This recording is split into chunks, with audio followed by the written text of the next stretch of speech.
Le damos gracias al Señor por esta tarde, amén, que Él nos está regalando. Pensaba en el anciano cuando decía que le pedía al Señor, ayúdame para dar el mensaje. Y el Señor le había dicho que Él le iba a ayudar, ¿verdad? Yo le decía, Señor, háblame a mí también. Pero el Señor es fiel y Él está con nosotros. Y pensaba en lo que el anciano compartía en 1 de Pedro, capítulo 2, versículo 4, y tomaba lectura y decía, acercándoos a Él, piedra viva, desechada ciertamente por los hombres, mas para Dios escogida y preciosa.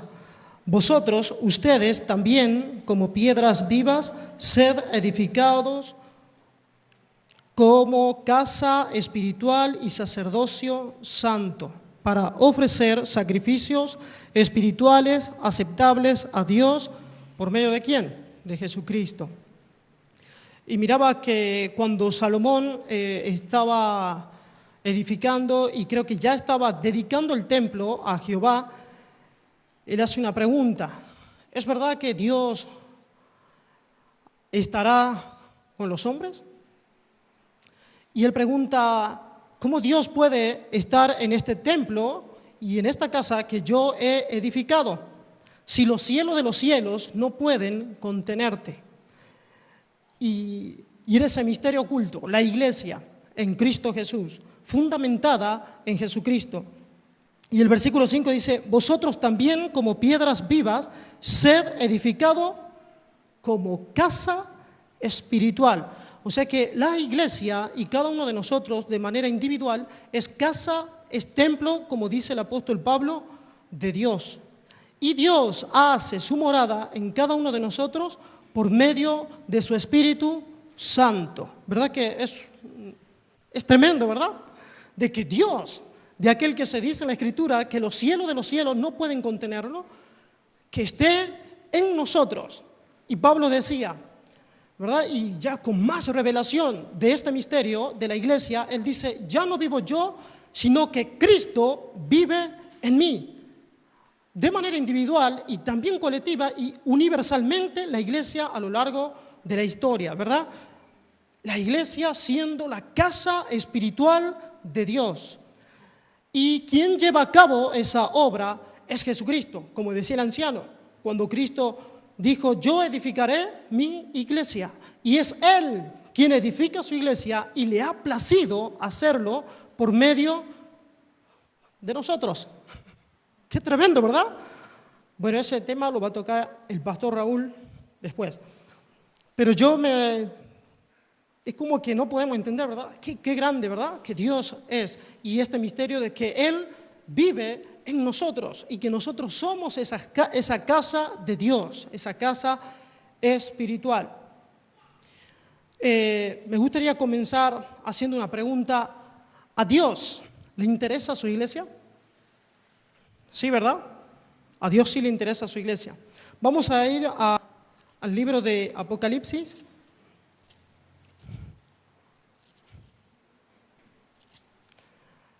Capítulo 2.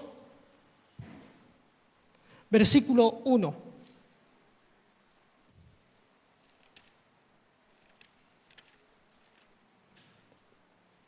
¿A Dios le interesa su iglesia?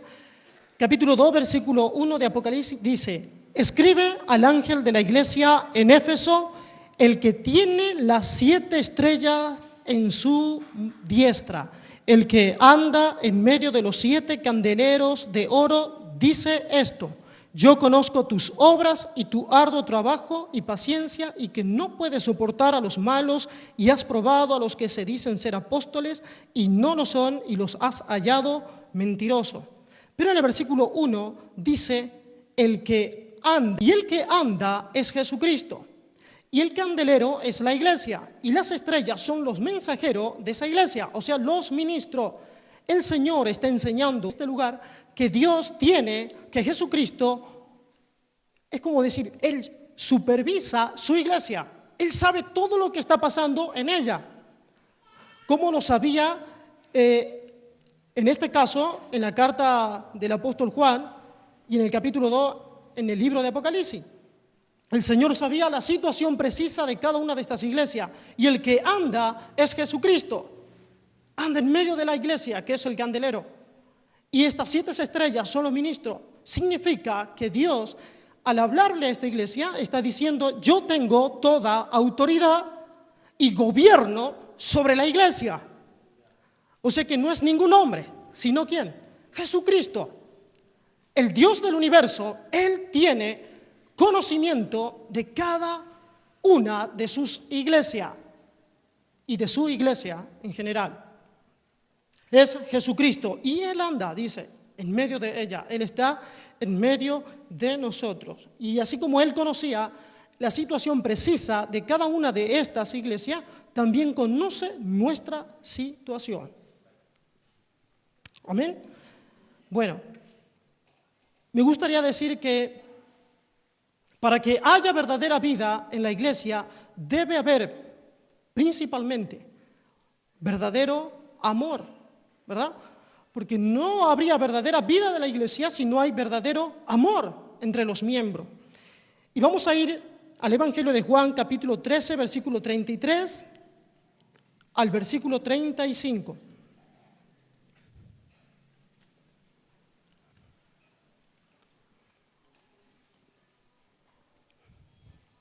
Capítulo 13 del Evangelio de Juan, versículo 33, al versículo 35. Hijitos, aún estaré con vosotros un poco. Me buscaréis, pero como dije a los judíos, así os digo ahora a vosotros. A donde yo voy, vosotros no podéis ir. Un mandamiento nuevo os doy, que os améis unos a otros. Como yo os he amado, que también os améis unos a otros. Versículo 35. En esto conocerán todos que sois mis discípulos, si tuvierais, ¿qué cosa? Amor los unos con los otros. Un mandamiento nuevo. Y en realidad, en Levítico capítulo 19, se habla del amor al prójimo, ¿verdad? Pero el Señor dice que Él nos daba a nosotros un mandamiento nuevo. ¿Y por qué era nuevo? Porque se propone una nueva norma. Y esa nueva norma que se establecía o se proponía era el amor de Jesucristo. El amor de Cristo que Él mostró, el cual es el amor del Padre que nos ha manifestado a cada uno de nosotros y en este contexto a sus discípulos. Entonces es nuevo porque propone una nueva norma, el amor de Jesús. Entonces, como dice el versículo 35, en esto conocerán todos que sois, ¿qué cosa? Mis discípulos. Y esa palabra es mis aprendices, ¿verdad? Dice, en esto conocerán todos que sois mis discípulos, si tuvierais amor los unos con los otros. El Señor está diciendo, el mundo sabrá, ¿qué cosa? Que ustedes son mis discípulos si tuvierais amor. ¿Y cuál amor? ¿Cuál es la norma que se establece para que nosotros podamos amar? ¿Cuál es el ejemplo? ¿Cuál es el modelo a seguir? Es el amor de Cristo. Es el amor de Cristo. Pero el Señor dice, en esto conocerán todos. ¿Quiénes todos? Los que están fuera, los del mundo. Conocerán, ¿qué cosa? Que son mis discípulos. Qué tremendo, ¿verdad? Porque es como que Dios le concede un derecho a este mundo de evaluarnos y de examinarnos si somos o no, ¿qué cosa? Creyentes. ¿Por qué cosa? Por la manera en que nosotros nos amamos. ¿Entienden? O sea que una de las cosas que la iglesia debe mostrar es el amor que ha recibido al ser regenerado, cuando recibió la vida de Dios. ¿Entienden? Entonces, todos sabrán, ¿qué cosa? Que sois mis discípulos, que están aprendiendo de mí, ¿entienden? Si tuviésemos amor los unos para con los otros. Por eso Él dice, en esto conocerán todos que sois mis discípulos. Vamos a ir a 1 de Pedro. capítulo 1, versículos 22 y 23. Y el apóstol Pedro también nos habla de esto.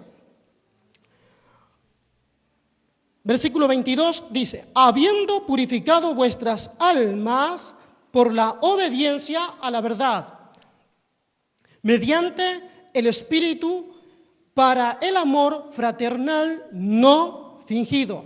Amaos los unos a los otros entrañablemente de corazón puro.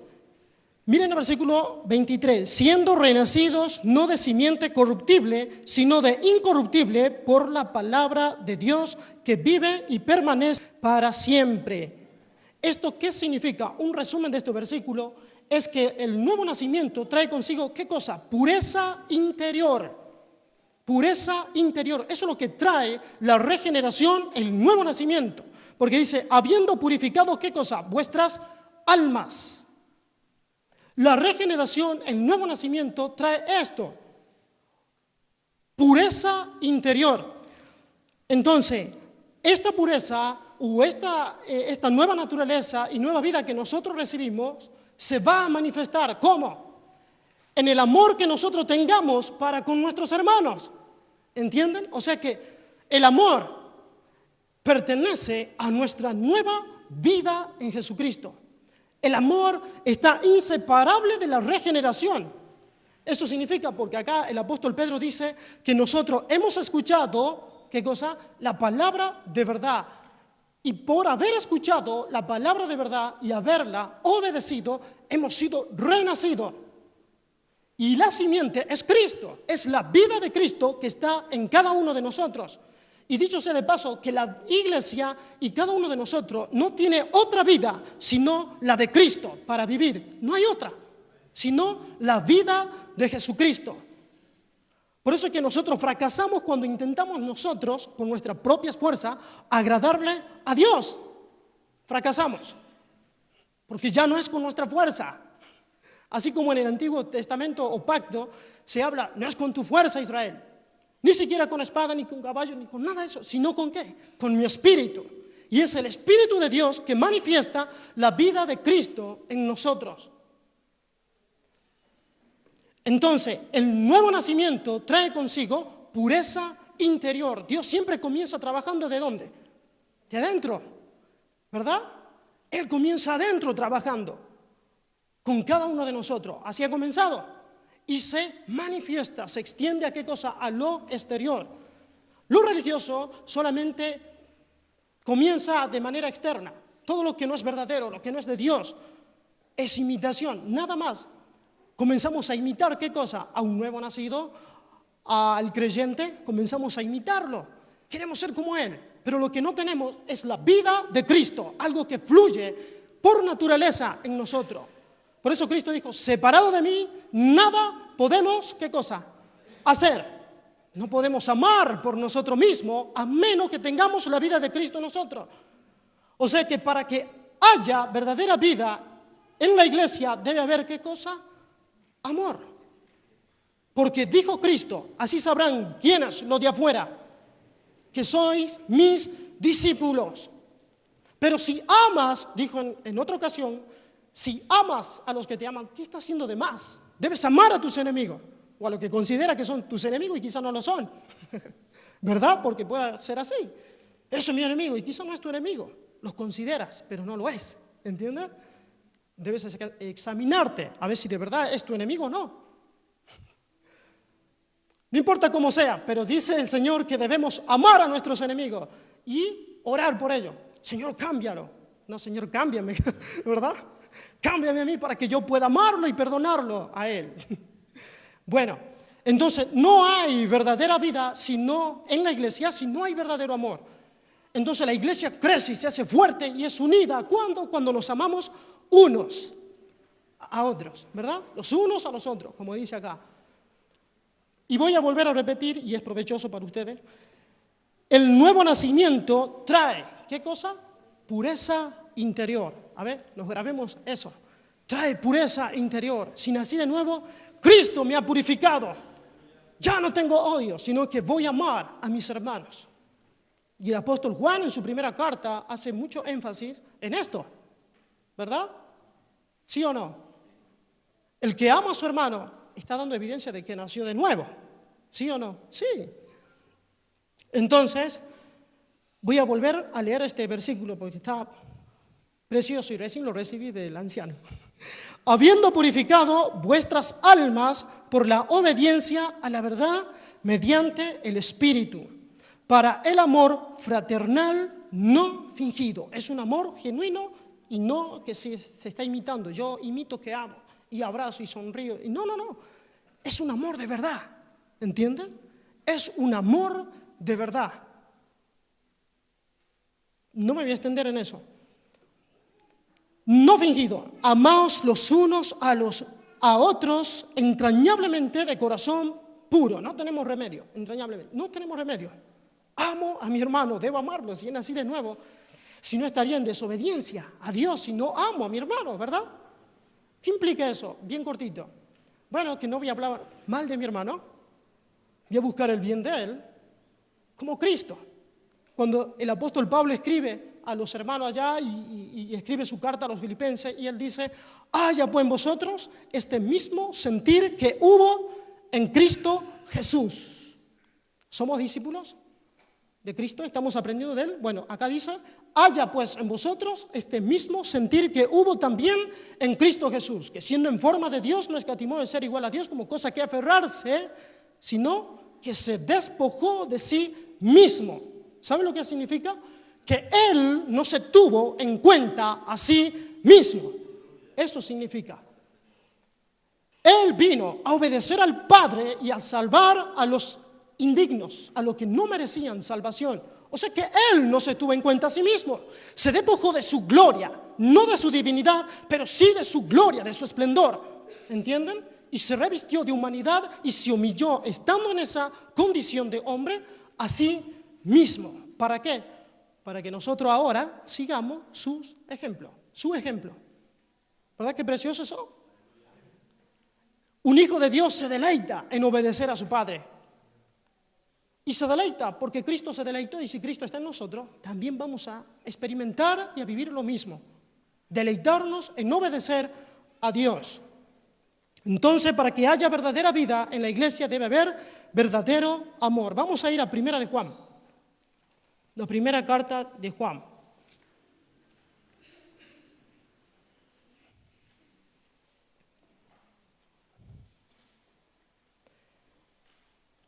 Capítulo 3, versículo 14. ¿Lo tenemos todos? Capítulo 14. Nosotros sabemos que hemos pasado de muerte a vida, en que amamos a los hermanos. El que no ama a su hermano permanece, ¿cómo? ¿En qué estado está? De muerte. Se halla todavía en muerte. Es lo que está diciendo el apóstol Pablo. Nosotros, ¿qué cosa? Tenemos conocimiento, sabemos, ¿qué cosa? Que hemos pasado de muerte a vida en que amamos a los hermanos. Qué tremendo, ¿verdad? Lo que dice el apóstol Juan. Hemos pasado de muerte a vida. El versículo 23 nos dice: y este es su mandamiento, que creamos en el nombre de su Hijo Jesucristo y nos amemos unos a otros como nos ha rogado, mandado. Es un mandamiento. O sea, lo que Juan está diciendo, Él nos mandó que creamos en Jesucristo, y si hemos creído genuinamente en Él, vamos a amarnos unos a otros. Qué evidencia, ¿verdad? De que nuestra fe en Jesucristo es genuina, es verdadera. Vamos a amar, así como Cristo nos ha amado. Por eso Él dice: les doy un mandamiento nuevo, que se amen como yo. Ahí está. ¿Por qué es nuevo? Porque así como yo los he amado. Por eso es nuevo, porque Él nos enseñó a amar. Y habiendo creído en Cristo, nos dio, ¿qué cosa? La capacidad de poder amar. No es que yo esté intentando amar, no. Dios me dio el poder de hacerlo y de obedecerlo. Porque la Biblia dice que Cristo que es Dios quien produce en nosotros el querer como el hacer. Esto significa que Dios te planta el deseo de amar a tu hermano. ¿Y qué significa el querer? Que te da el poder para ejecutar aquello que Él plantó en tu corazón. Cuando Él dice, vas a vivir en santidad, Él te mueve la santidad y después te da, ¿qué cosa? El poder para poder vivir en santidad. No el poder de los engañosos que andan por ahí, tengo la unción, ¡fum!, y tiran. Eso no es el poder. Es poder vivir la vida en Cristo. Por eso recibiréis poder cuando haya venido sobre vosotros. ¿Quién? El Espíritu Santo. Y el Espíritu Santo es una persona de la deidad, de la divinidad, del Dios eterno. Y Él está en nosotros. Él está en cada uno de nosotros. Entonces sí podemos amar a nuestros hermanos, ¿verdad? Y si somos desobedientes, ¿qué hace Dios? Según Hebreos capítulo 12, nos corrige, nos disciplina, para que participemos de su santidad. Entonces, para que haya verdadera vida en la iglesia, debe haber verdadero amor. El amor hacia los hermanos evidencia la nueva naturaleza.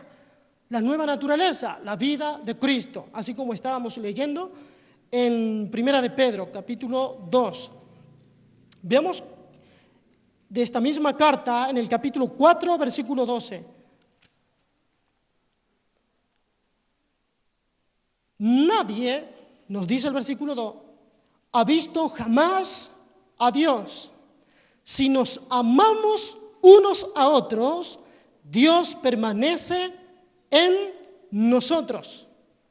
¡Qué tremendo! Dice que Dios permanece en nosotros y su amor se ha perfeccionado en nosotros. Esto significa que para amar también va de manera gradual, o sea que vamos creciendo, perfeccionando. Significa que vamos creciendo en el amor. Es cuando Pablo escribía, no recuerdo bien ahora la carta, y él decía que los hermanos, él oraba para que los hermanos abundasen más y más en el amor.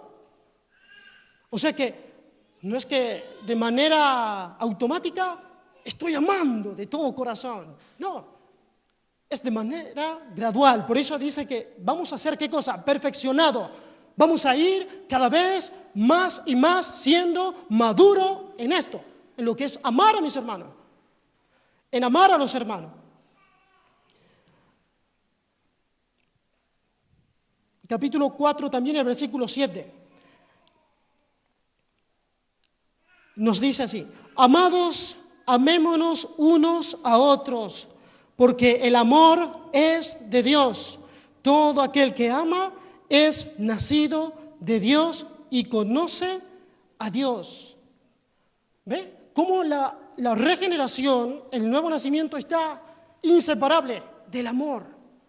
Porque Él nos dice así: todo aquel que ama es nacido de Dios y conoce a Dios. Conoce a Dios porque conoce el amor que Dios tuvo cuando entregó a su Hijo Jesucristo. No es más ni menos que un acto de la bondad y del amor de Dios, de mandar a su Hijo a este mundo. Es un acto del amor de Dios. Es una manifestación. Dios solamente no amó en palabras, sino en hecho. Mandó a Cristo a morir en la cruz. Entonces, si conociste ese amor que Dios tuvo para contigo, que no merecíamos, ¿qué cosa? El perdón ni la salvación. Es pura gracia. Entonces, habiendo conocido el amor de Dios, ¿qué voy a hacer? Lo mismo que mi Padre. Voy a amar de la misma manera. Por eso el apóstol Juan dice acá: es nacido de Dios y conoce a Dios. Dice: a Dios nadie le vio jamás. ¿Saben lo que significa? Literalmente, que de verdad que nadie vio a Dios. Es verdad eso. Pero a través de la iglesia, Dios se manifiesta y se da a conocer a los de afuera. ¿Entiendes? Por eso dice: nadie ha visto jamás a Dios. Si nos amamos unos a otros, Dios permanece en nosotros. Entonces eso significa que el testimonio de la iglesia va a llevar a decir a los incrédulos Y como decía el anciano, a los que falta que sean salvos, que digan, Dios permanece en ese lugar. Dios está en medio de ellos. Nadie ha visto jamás a Dios, es verdad, pero Dios se da a conocer por medio de su iglesia.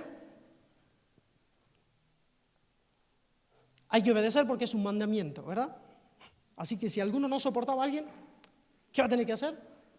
Soportar, ¿verdad? Va a tener que amar a su hermana. Y vas a ser bendecido si haces eso, de verdad. Sí, porque no, quizá al principio porque tu carne dice que es una carga, está bien. Ahora dejemos lugar al Espíritu Santo de Dios y esa nueva vida que está en nosotros. ¿Y qué va a pasar?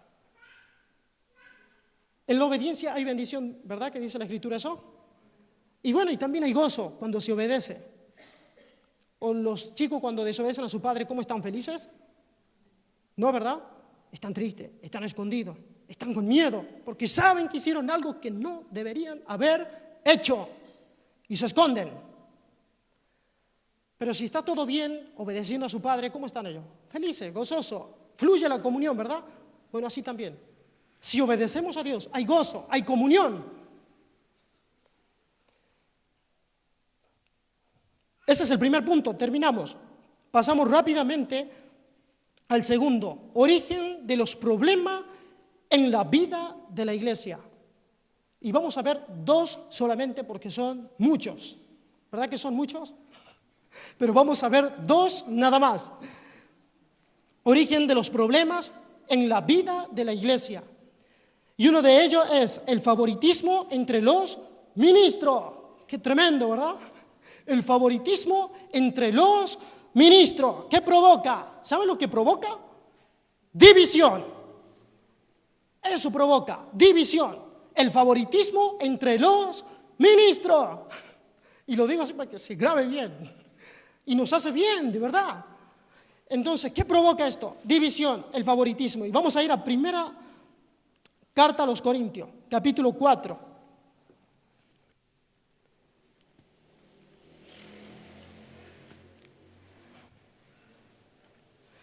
Primera a los Corintios, capítulo 4, versículo 6 y 7.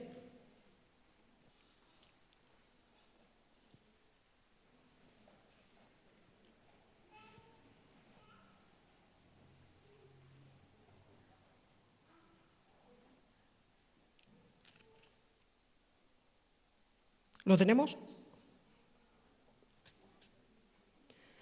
Por esto, hermanos, lo he presentado como ejemplo en mí y en Apolos por amor de vosotros, para que en nosotros aprendáis a no pensar más de lo que está escrito, no sea que por causa de uno os envanezcáis unos contra otros.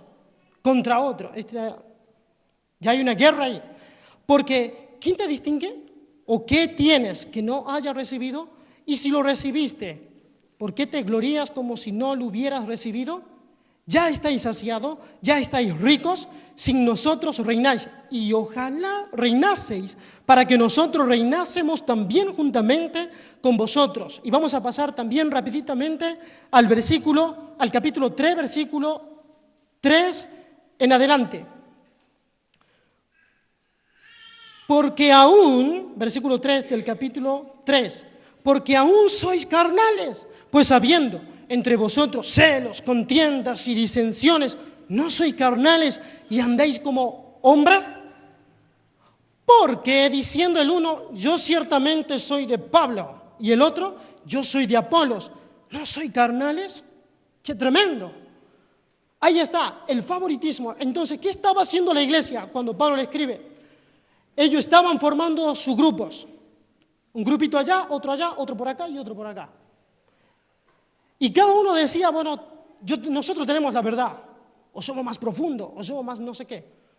Pero eso estaba creando división en la iglesia, conflictos. Eso estaba creando el favoritismo en medio de la iglesia. Y no me voy a extender en este punto. Pero pasemos a otra consecuencia, la mentira. También lleva y es origen de problemas en medio de la iglesia. Vamos a ir a Efesios, capítulo 4, versículo 25. Capítulo 4, versículo 25. Por lo cual, desechando la mentira, ¿qué cosa? Hablad verdad cada uno con su prójimo, porque somos, y da la razón. ¿Por qué? ¿Cuál es la razón? Porque somos miembros los unos de los otros. Eso es la iglesia, miembros los unos de los otros. Y Pablo está haciendo referencia al cuerpo. Somos miembros los unos de los otros. Entonces, ¿qué produce la mentira? Y voy a leerle acá que anoté. Mentirle a otro quebranta la unidad, crea conflictos y destruye la confianza, rompe las relaciones y conduce a una guerra abierta en la iglesia. Oh, ¿sucede eso? ¿Una guerra abierta en la iglesia? ¿Uno contra otro? ¡Qué tremendo! Y sucede eso, pero acá no. Eso aquí no sucede. Pidamos perdón, hermano, al Señor de verdad. Pero mentirle a otro es uno de los orígenes de los problemas en medio de la iglesia. ¿Sí o no? ¿Cuánto acarrearon problemas por mentir? Yo nada más. Muy bien. ¿Verdad? Todos hemos acarreado problemas. Y eso destruye la unidad y la comunión en la iglesia. ¿Verdad? Entonces, ¿cómo puede funcionar? Lo primero que habíamos visto, el amor de Dios, el amor entre los hermanos. ¿Cómo? ¿Cómo puede funcionar eso? ¿Y cómo podemos dar testimonio al mundo y a los que están todavía afuera y no han entrado? Si hay mentira, si hay favoritismo entre los hermanos, y uno dice, yo soy aquel, entonces no me junto con aquellos porque yo pertenezco a este grupo. ¿Será así Cristo? ¿Verdad que no? No, Cristo no es así. Cristo no es así y no es lo que hemos aprendido de Él. No es lo que hemos aprendido de Él. Así que debemos trabajar sobre esto, ¿verdad? ¿Qué son los ministros? ¿Qué son los ministros? Humildes servidores de Dios, nada más. Humildes ministros de Dios. No son estrellas de cines, ¿entienden? No son hombres extraordinarios. Eso no es lo que son los ministros de Dios. Ministros son servidores. Y Pablo era lo que le estaba enseñando a la iglesia de los Corintios. A los Corintios, es lo que él estaba enseñando. Somos ministros, somos servidores de Dios. Predicamos el mismo mensaje de salvación en Cristo Jesús. Hemos padecido las mismas persecuciones, odio y rechazo del mundo por predicar el Evangelio de Jesucristo. Eso es lo que somos. Y él dice, no tengan un alto concepto. No se imaginen, no. Lo que ustedes ven de nosotros, eso es lo que somos, decía el apóstol Pablo. Siervos. Y más adelante él dice, y debemos serle agradables. ¿A quién? Al Señor, mientras estamos presentes, ¿en dónde? En este cuerpo. ¿Saben por qué? Porque los ministros también van a rendir cuenta en el tribunal de Cristo. Deben dar cuenta de cómo han servido a la iglesia de Cristo. Si lo han hecho con fidelidad, si lo han hecho con orgullo, si lo han hecho por, qué sé yo, como dice la Escritura, por ganancia deshonesta o para ser visto, para ganar no sé qué cosa. Pero ellos van a dar cuenta. Iglesia, ore por los ministros para que no caigan en estas cosas. Entonces Pablo muestra esto en esta carta, lo que él está diciendo. Eso es lo que somos. Servidores de Dios, nada más. No somos estrellas de Hollywood. No, nada de eso. Representan a Dios. Hablan de parte de Dios a la iglesia y son puestos para servir a la iglesia de Cristo. No son puestos al contrario, al revés, no, para servir a la iglesia de Cristo. Bueno, eso nos enseña en otro lugar, ¿verdad que no? Sigamos. Entonces el favoritismo entre los ministros provoca división. Por eso mejor no hagamos eso en este lugar. Porque si no provocamos, ¿qué cosa? División. Estamos divididos, peleando uno contra otro. Dejemos, como dice el apóstol Pablo en su carta a los Efesios. ¿Qué cosa? La mentira, la desechemos. Lo que él está diciendo, esto no sirve, es como basura, debemos desecharla. Eso hay que hacer con la mentira, es lo que él está diciendo. ¿Qué es lo que se desecha? ¿Usted desecha a ver qué puede ser una cocina nueva? La acabo de comprar, la voy a desechar. No, desecha lo que no sirve, ¿verdad? Eso es lo que hace. Bueno, Pablo está diciendo, eso es la mentira.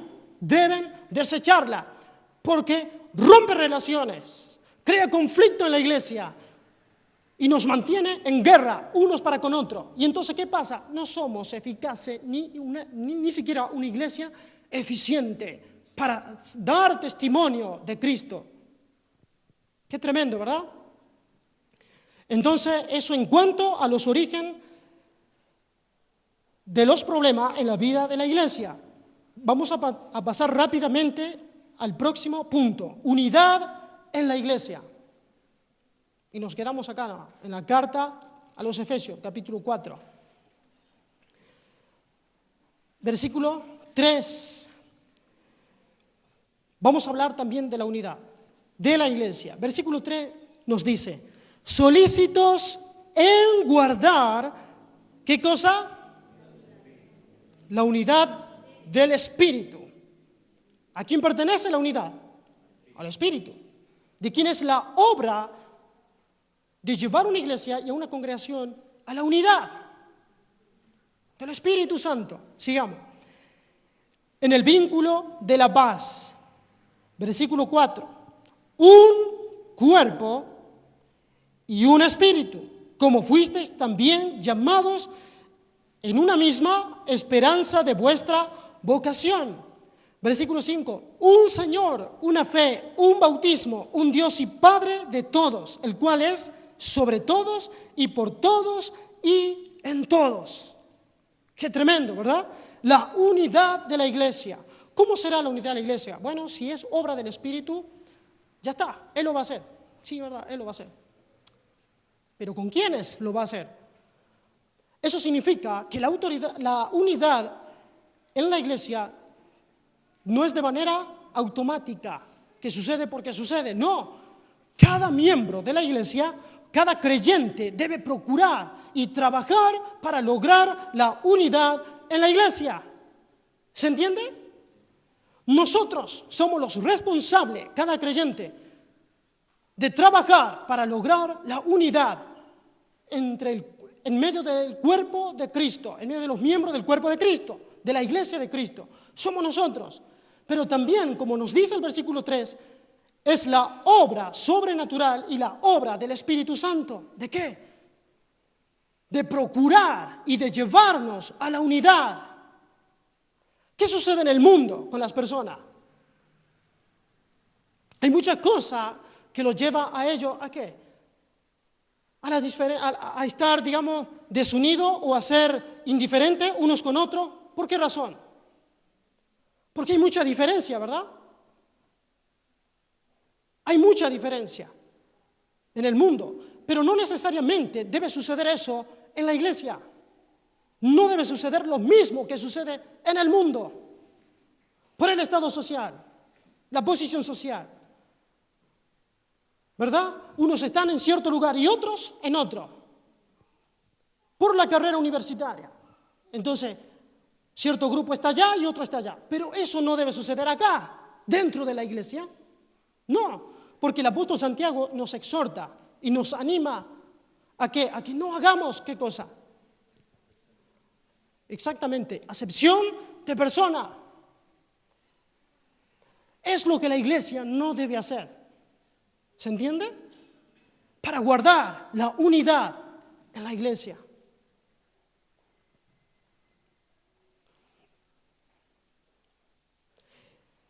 Entonces, en lugar de concentrarnos en las cosas que nos dividen, deberíamos recordar las cosas que nos unen Y eso está en el versículo 4. ¿Qué cosa? Un cuerpo, un espíritu, una misma esperanza, un Señor. ¿Todos tienen el mismo Señor o no? Yo me recuerdo cuando el pastor nos estaba enseñando este punto y nos preguntaba, ¿todos tenemos el mismo Señor? Sí, ¿verdad? Bueno, acá dice, un cuerpo, estamos en el mismo cuerpo, ¿verdad? Un espíritu, una misma esperanza, un Señor, una fe, un bautismo y un Dios y Padre que es sobre todo. ¡Qué tremendo! Entonces, en vez de estar concentrados en las cosas que nos dividen y que son diferentes, deberíamos estar concentrados y poner nuestra atención en lo que nos une realmente en el cuerpo de Cristo y en la familia de Dios. Un cuerpo, un espíritu, una fe, una esperanza, un Dios, un bautismo. Es donde la iglesia debe apuntar. ¿Para qué cosa? Para mantener la unidad de la iglesia. Un bautismo se puede referir al bautismo en agua o el bautismo del Espíritu Santo cuando nos bautiza en el cuerpo de Cristo para pertenecer y ser miembro del cuerpo de Cristo. ¿Se entiende? O el bautismo cuando nos identificamos con la muerte y sepultura y resurrección de Cristo. ¿Se entiende, verdad? Entonces, son las cosas que nos unen y debemos concentrarnos en esas cosas más que en aquellas que nos dividen o nos hace estar enojados uno contra otro. Todos debemos vestirnos igual. ¿Será así eso? ¿Verdad que no? No. Todos debemos aplaudir. ¿Verdad que no? No. Todos debemos orar postrado. ¿Verdad que no? Aquel es mero espiritual. Porque no ora de rodillas. ¿Será así? ¿Verdad que no? Yo alguna vez oro de acostado. Y más íntimamente, alguna vez estoy en el baño y estoy orando. ¿Usted hace eso? Y es verdad. Entonces debemos concentrarnos en las cosas que nos unen.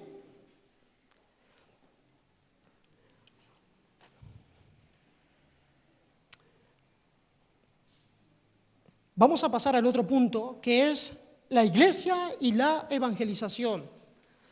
¿Será que debemos predicar o no predicar, quedarnos con los brazos cruzados, con la boca cerrada y solamente contentarnos con que nosotros somos salvos nada más?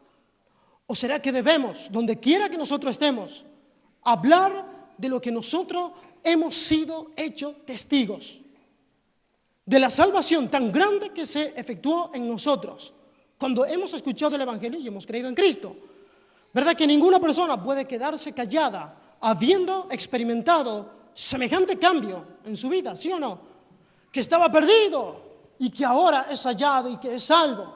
Estaba muerto y ha sido vivificado por el poder del Espíritu Santo. Que no tenía esperanza, como dijimos hace rato, y ahora tiene esperanza. Porque en esperanza fuimos. ¿Qué cosa? Salvo. Fui salvo. Estoy siendo salvo y seré salvo.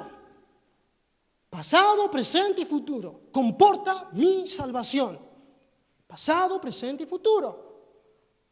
Entonces, vamos a hablar y vamos también a testificar de Cristo. La iglesia tiene una responsabilidad de anunciar el Evangelio. Cristo dijo, por tanto, id y haced. ¿Qué cosa? Discípulos en todas las naciones. Eso significa que no hay límites, que debemos llevar el Evangelio a donde quiera que nosotros estemos y no callarnos. ¿Se acuerda cuando Pablo le decía a Timoteo y lo animaba a que él debía predicar la palabra en tiempo y fuera de tiempo? ¿Qué significa eso? Cuando convenía y cuando no. Cuando estaba todo a favor y cuando todo estaba en contra, debía predicar el Evangelio. Y es lo mismo hoy para la iglesia. Cuando es conveniente, cuando todo está a favor y cuando no es así, cuando es lo contrario, cuando todos te odian y te aborrecen, debes predicar el Evangelio. y testificar. Predicar y testificar. Dos cosas.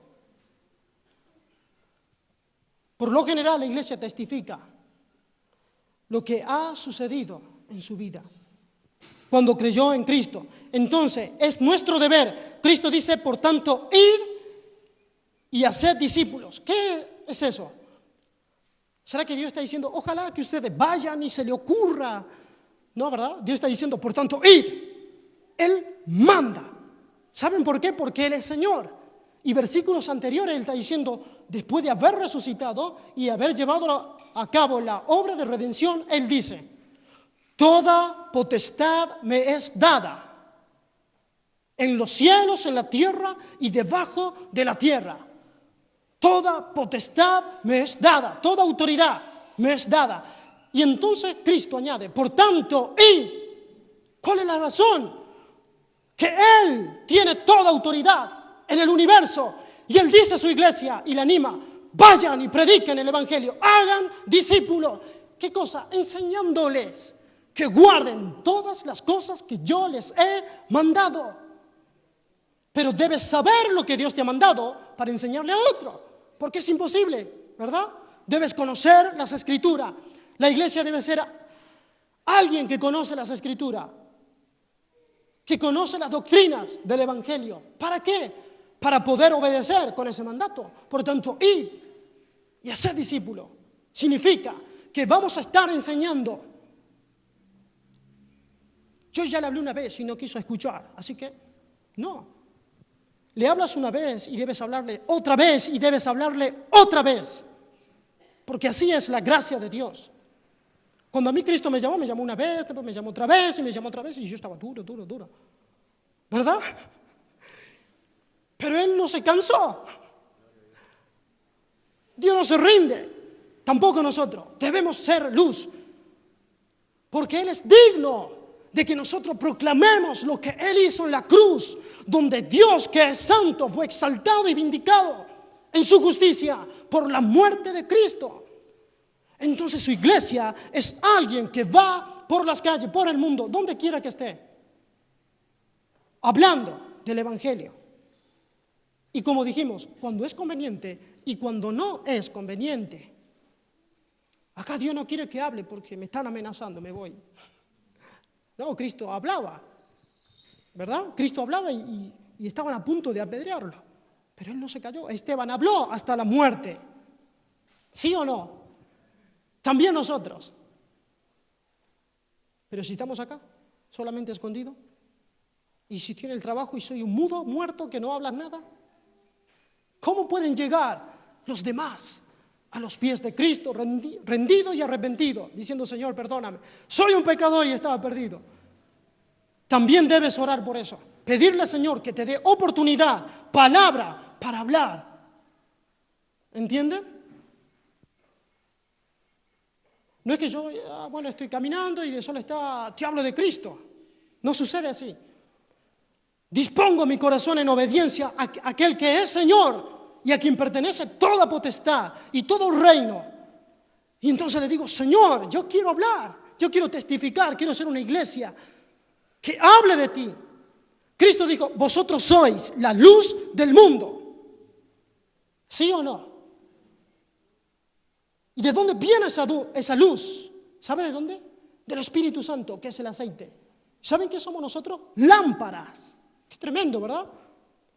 Y si está encendido, significa que vamos a hablar de Cristo y no nos vamos a callar. Entonces, en este punto estamos viendo la iglesia y la evangelización.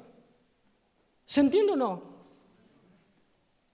Cristo dijo, por tanto, id y haced discípulos. Cuando Él dice, pero no es este tema, pero ustedes después pueden verlo en su casa. Cuando Él dice, toda potestad me es dada en los cielos, ¿sabe qué se está cumpliendo? Daniel, capítulo 7, versículos 13 y 14. Léanlo en su casa. Entonces, si Él es Señor, nos ordena y nos promete estar con nosotros todos los días hasta el fin del mundo. Vamos a ir a Juan, capítulo 20. Juan, el Evangelio de Juan, capítulo 20.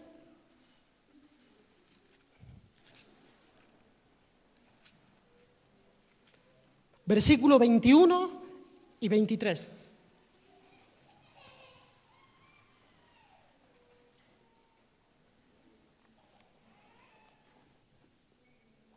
Entonces Jesús les dijo otra vez: paz a vosotros. Como me envió el Padre, así también yo, ¿qué cosa? Y Él vino, ¿para qué? Para traer salvación. ¿Sí o no? Él vino para traer salvación. ¿Cómo nos envía entonces Cristo? Para llevar salvación. También para llevar el evangelio de la salvación. No somos nosotros la salvación, como tampoco nosotros somos la luz por nosotros mismos, sino que Cristo en nosotros es eso, la luz.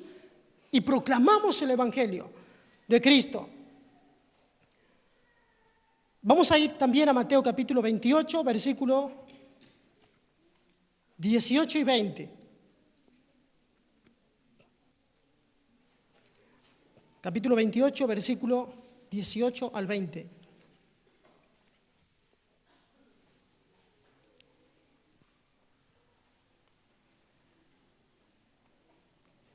Leemos todo junto.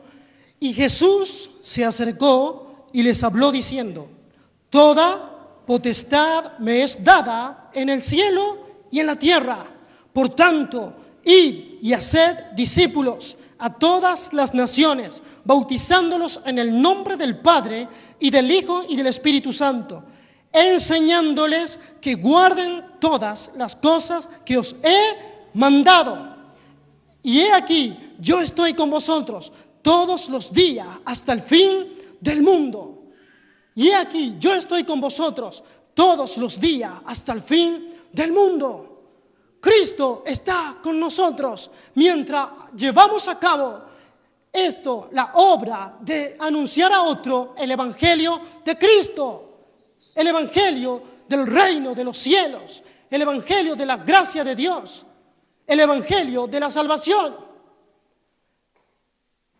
Él dice: yo estaré con ustedes todos los días hasta el fin del mundo. Cierto, Cristo se fue físicamente, pero su presencia espiritual está con nosotros por medio de su Espíritu Santo en la iglesia. Entonces debemos cobrar, ¿qué cosa? Ánimo y valor de anunciar el evangelio de Jesucristo, de enseñarlo, de transmitirlo, porque Él está con nosotros todos los días hasta el fin del mundo. ¿Vamos a hacerlo o no? Amén. Cristo dice: toda potestad me es dada. Y Él nos da también autoridad para hacerlo. Por eso Él dice, por tanto, y vayan, es un mandamiento. Y si Él es Señor, debemos obedecerle. Nuestra vida debe reflejar esa salvación, porque también es manera de predicar, ¿verdad? Con nuestra vida, pero también con nuestras palabras. Cerramos ahí ese punto y pasamos a otro. La iglesia y la disciplina, ¿verdad? Como que salimos de un lugar y entramos a otro. La iglesia y la disciplina. Pero es necesario porque, como dijo hace rato el pastor, estamos viendo esto ¿cómo? De manera panorámica, muy ligeramente. No estamos profundizando en ninguna de estas cosas, solamente la estamos viendo. Es como una introducción a la serie de estudios que vamos a tener después. La iglesia y la disciplina. Y vamos a ir a 1 Corintios capítulo 5.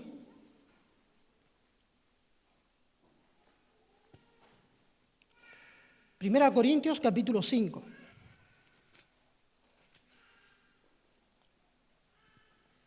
Versículo 1. ¿Lo tenemos todo? De cierto se oye que hay entre vosotros fornicación, y tal fornicación cual ni aún se nombra entre los gentiles, tanto que alguno tiene la mujer de su padre. Pablo estaba sorprendido. Ni siquiera se nombra semejante acto de inmoralidad entre los gentiles, entre aquellos que no conocen a Cristo. Semejante acto. Y miremos el versículo 6 y 7. No es buena vuestra jactancia. ¿No sabéis que un poco de levadura leuda toda la masa? Limpiaos pues de la vieja levadura, para que seáis como nueva masa sin levadura como sois, porque nuestra Pascua, que es Cristo, ya fue sacrificada por nosotros. Y vamos a marcar dos propósitos en cuanto a la disciplina en la iglesia, y hay más, pero vamos a hablar solamente de dos. Y uno de esos propósitos es mantener la santidad en la iglesia. Por eso que se debe aplicar la disciplina para mantener la santidad en medio de la iglesia. Y el segundo propósito es mantener las normas de moralidad halladas en la palabra de Dios. Dios nos manda a no tolerar pecados flagrantes, o sea, evidentes en medio de la iglesia, que se oponen a su santidad. Eso es lo que pasa. No es que la iglesia son malos, son legalistas, no. Pero también el propósito es restaurar al ofensor, es restaurarlo, es restablecerlo, es volverlo a la comunión. ¿Entienden? Entonces, ¿cuál es el propósito? Mantener la santidad en la iglesia. Segundo propósito, mantener las normas de moralidad halladas en la palabra de Dios. Entonces Dios nos manda a no tolerar pecados evidentes que se oponen a su santidad y que tienen una influencia peligrosa en otros creyentes. Sí, por eso es que Pablo usa la ilustración, tomando de la levadura. Por ejemplo, en el versículo 6, aquí está el peligro.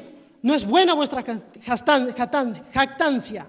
¿No sabéis que un poco de levadura leuda toda la masa? Ahí está el peligro. ¿Por qué se debe actuar rápidamente cuando hay un pecado evidente y continuo en medio de la iglesia? Porque puede contaminar a otros. Y más que eso, se opone a la santidad de Dios. Y como decía el anciano, iglesia viene ¿de dónde? Del griego eclesia, ¿verdad? Que significa llamados afuera. Y nosotros hemos sido llamados afuera del mundo, del pecado. Llamados ¿a qué cosa? A vivir en santidad. Entonces la iglesia debe mostrar el carácter de Dios cuando ejerce la disciplina en medio de su miembro. Con uno que está ahí obstinado en pecar, entonces se debe aplicar la disciplina. Porque es peligroso. Pablo dice, ¿no saben? La iglesia como que estaba mirando a otro lado. Eso es lo que estaba haciendo la iglesia de Corintios, mirando a otro lado.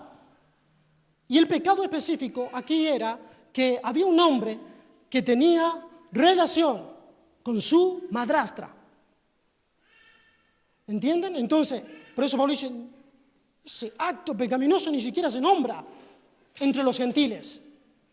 Entonces, Pablo exhorta a que la iglesia discipline este pecado, porque Dios también nos manda a no tolerar el pecado. Santos seréis. ¿Por qué cosa? Porque santo soy yo, dice Jehová. Entonces la iglesia debe ser una iglesia, para tener una buena salud espiritual, por decirlo así, santidad. Santidad. No debe nombrarse eso entre una congregación de santos. Y cuando eso sucede, bíblicamente está establecido y tenemos la autoridad como iglesia de llevar a cabo la disciplina. Ahora, la disciplina no es un acto de venganza contra el ofensor tampoco, porque dijimos que es ¿para qué? Para restaurarle. Es como cuando un padre, ¿verdad? Disciplina a su hijo. ¿Para qué? ¿Será para destruirlo? ¿Verdad que es para corregirlo? Bueno, es lo mismo lo que se hace en la iglesia. No es para destruirlo, sino para restaurarle. Es para eso. Para eso. Hay mucho propósito en cuanto a la disciplina. Entonces, no debemos nosotros ignorar la disciplina en la iglesia. No debemos hacerlo. Por eso ahora hay grandes iglesias y está lleno de homosexuales y un montón de prácticas. Y el pastor está feliz Mientras él tiene su departamento, su edificio, su casa, su auto y un montón de cosas, y él se está enriqueciendo, pero no exhorta al pueblo. Por eso cualquiera entra y sale. Hace lo que quiere. Pero la iglesia de Cristo es una iglesia santa, que se amolda al carácter de Dios, quien es santo. Y hemos sido hechos participantes de la naturaleza divina de Cristo. Y es lo que vamos nosotros a evidenciar, ¿verdad? En este lugar. Porque queremos serle agradable a Él. Porque amamos. Y también la disciplina es un acto de amor. Nadie es malo, sino que es un acto de amor. Es porque se ama, se disciplina. Porque se ama, se disciplina. Es para el bien.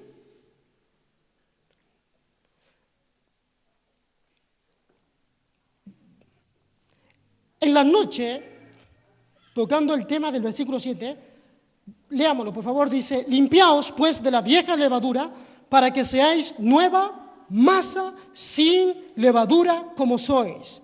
Porque nuestra Pascua, que es Cristo, ya fue sacrificada por nosotros. Así que celebremos la fiesta no con la vieja levadura, ni con la levadura de malicia y de maldad, sino con panes sin levadura, de sinceridad y de verdad. En la noche, tomé apunte acá, dice: en la noche de su primera Pascua en Egipto, los hebreos removieron toda la levadura de su casa, una práctica que se mantiene en el día de hoy entre los judíos. La levadura tiene la propiedad de fermentar y sirve para ilustrar el poder corruptor del mal. Como Cristo, nuestro Cordero de la Pascua, ha sido sacrificado, la iglesia debe ser como una casa sin levadura. De otra manera, el fermento del pecado, de no estar bajo control, se puede esparcir. Entonces, respondemos a la pregunta: ¿por qué no se debe ignorar la disciplina? Ignorar la disciplina contradice el propósito por el cual Cristo murió en la cruz. Cristo vino cuando éramos esclavos del pecado. Creyendo en Él, hemos sido hechos libres del pecado. No podemos practicar el pecado. ¿Entienden? No se puede. Cristo nos hizo libres para servirle a un Dios de justicia y que es santo. Entonces, la disciplina se debe llevar a cabo en la iglesia.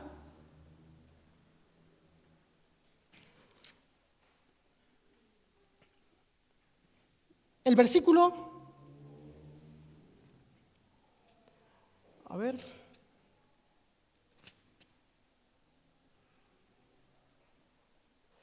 el versículo 5, el capítulo 5 de 1 Corintios, capítulo 5, nos dice: el tal, hablando del mismo caso, se ha entregado a Satanás para destrucción, no de la persona, sino de la carne, a fin de que el espíritu sea salvo en el día del Señor. ¿Qué significa que sea entregado a Satanás? Significa que sea excluido. Pero esto es un caso al extremo. Pablo no está diciendo que los cristianos no pueden pecar. Él no está diciendo eso. Todos luchamos. Y en nuestra experiencia diaria, ¿verdad? La lucha continua. ¿Contra qué? Contra el pecado. ¿Verdad que en nuestra experiencia? Pablo no está hablando de ese caso, sino está hablando de un pecado específico, evidente en la iglesia. Lo cual los hermanos en esta iglesia, los corintios, estaban ignorándolo. No estaban juzgando ese caso. No es que cualquier cosita, ¡pum!, ahí nomás, no, ¿verdad? No se trata de eso. Sino que era un pecado evidente, era un pecado que estaba ahí específico, a la luz. Y no se hacía nada, estaban envanecidos, se habían vaciado, parece su razonamiento. No hacían nada al respecto. Significa excluirlo. El tal se ha entregado a Satanás. Significa excluirlo de la comunión de los creyentes. sin el apoyo espiritual de los creyentes, quedaría solo con su pecado y Satanás. Y quizás este vacío motivaría en él, en la persona, el ofensor, el arrepentimiento. La frase para destrucción de la carne, que también hemos leído en el mismo versículo, manifiesta el deseo de que la experiencia lo pueda llevar a Dios y destruya su naturaleza pecaminosa. ¿Cómo? Arrepintiéndose de su pecado. Eso significa. Continuamos. Carne también puede significar su cuerpo físico. Esta traducción puede sugerir que Satanás lo afligiera en lo físico para que, en definitiva, esto lo volviera a Dios. Expulsar a una persona debe ser el último recurso en la acción disciplinaria. Es cuando no quiere escuchar, es cuando no quiere arrepentirse, es cuando persiste en su estado pecaminoso. Entonces se toma la última medida. Fuera. El caso cuando dice debe ser entregado tal persona a Satanás, fuera de la protección de la iglesia.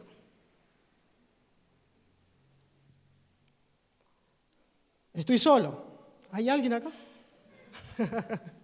¿Verdad que hace bien esto, sí o no? Hace bien porque estamos teniendo conocimiento, ¿verdad? De cómo se debe tratar en casos así. Voy a seguir leyendo. No debe ser aplicado como un acto de venganza, lo que dijimos recién, sino con amor, así como cuando los padres castigan a sus hijos. Bueno, ese es el ejemplo que habíamos dado. Pero quiero pasar rápidamente a Mateo capítulo 18. Capítulo 18, versículo 15 y versículo 17. El Evangelio de Mateo, capítulo 18.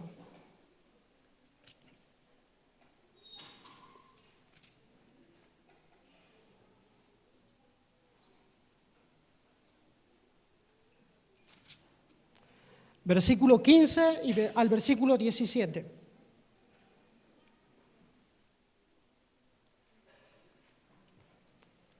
Acá yo en mi Biblia tengo el título, dice, trato al hermano que peca.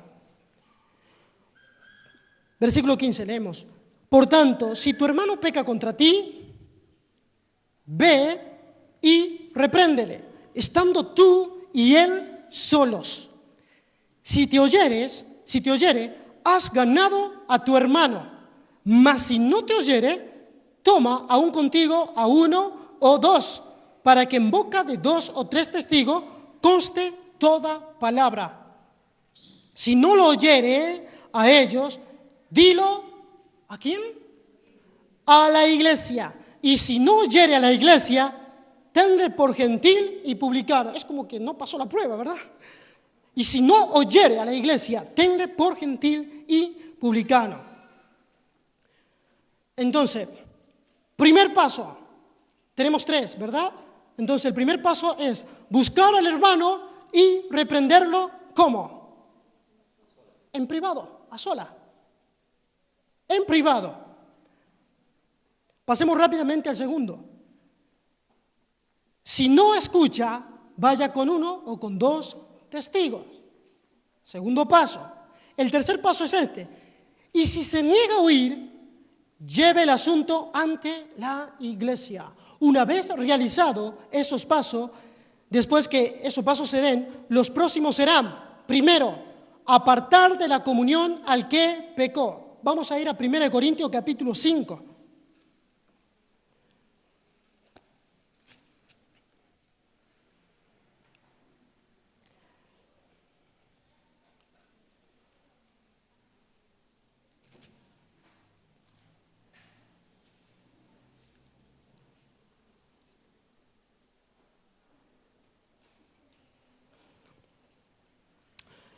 En realidad, esto debemos leerlo del versículo 2 al versículo 13. Pero vamos a leer del versículo 13 nada más. O del 12. Porque ¿qué razón tendría yo para juzgar a los que están fuera? ¿no juzgáis vosotros a los que están dentro? Porque a los que están fuera, ¿qué cosa? Dios juzgará. Quitad pues a ese perverso entre vosotros. Es fuerte el término que usa el apóstol Pablo, ¿verdad? Pero dice, ¿quién juzga a los que están adentro? La iglesia. ¿Y los que están fuera? Dios. Dios juzgará a los que están fuera, pero la iglesia debe juzgar a los que están adentro. Qué tremendo, ¿verdad? Qué responsabilidad de la iglesia de llevar a cabo este acto, de disciplinar. Continuamos, entonces. Primero, apartar de la comunión al que pecó. Segundo, la iglesia unida da su desaprobación, pero alienta y perdona si la persona se arrepiente. Eso está en 2 Corintios, vamos a verlo. Capítulo 2, versículo 5 al verso 8. Pero si alguno me ha causado tristeza, el apóstol Pablo hablando acá, no me la ha causado a mí solo, sino en cierto modo, por no exagerar, a todos vosotros. Le basta a tal persona esta reprensión hecha por muchos. ¿Hecha por cómo? Por muchos. Así que, al contrario, vosotros más bien debéis perdonarle y consolarle para que no sea consumido de demasiada tristeza. Por lo cual os ruego que confirméis el amor para con él. Claro, porque la disciplina no se llevó como un acto de venganza, sino como un acto de amor. Y ahora los corintios deben confirmar su amor, porque de verdad sí lo aman, pero debían disciplinarlo. Y ahora ellos debían confirmar su amor.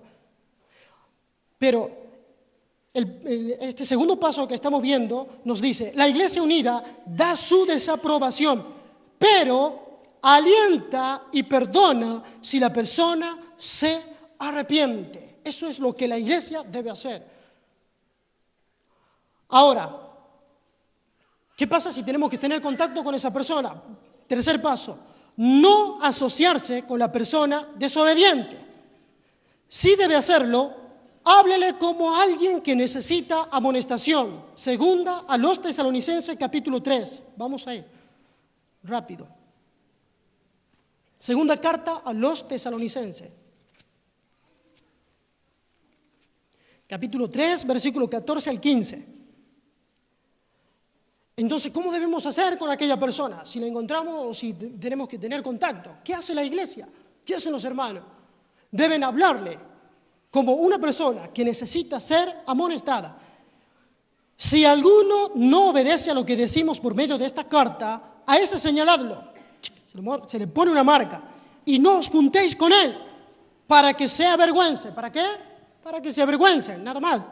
Mas no lo tengáis por enemigo, sino amonestadle como a hermano. Ese es el tercer paso con una persona, con un miembro de la iglesia que ha sido expulsada. Debemos amonestarle. Debemos amonestarle. Sigamos. El cuarto punto. Después de 2 amonestaciones, separe a la persona de la comunión. Tito capítulo 3, versículo 10.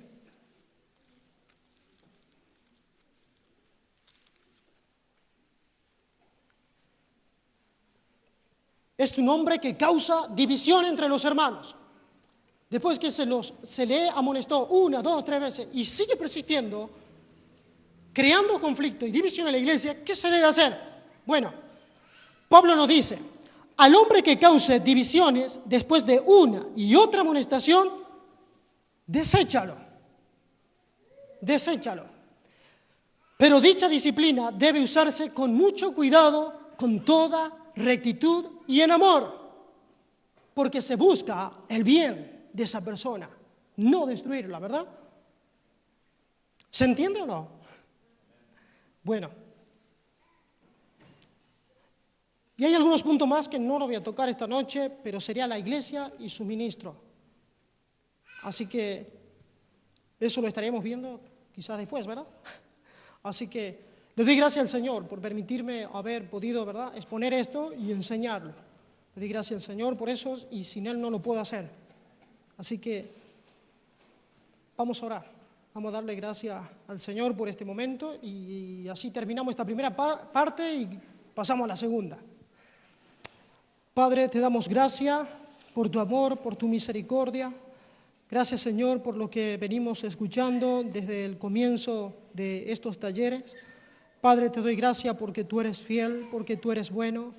Gracias, Padre, porque para nosotros como iglesia es necesario, Señor, y trae madurez y orden, Señor, a la iglesia, el recibir, Señor, estos tipos de enseñanza.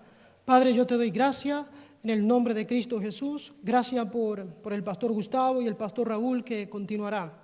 Padre, yo te doy gracias en el nombre de Cristo Jesús. Amén.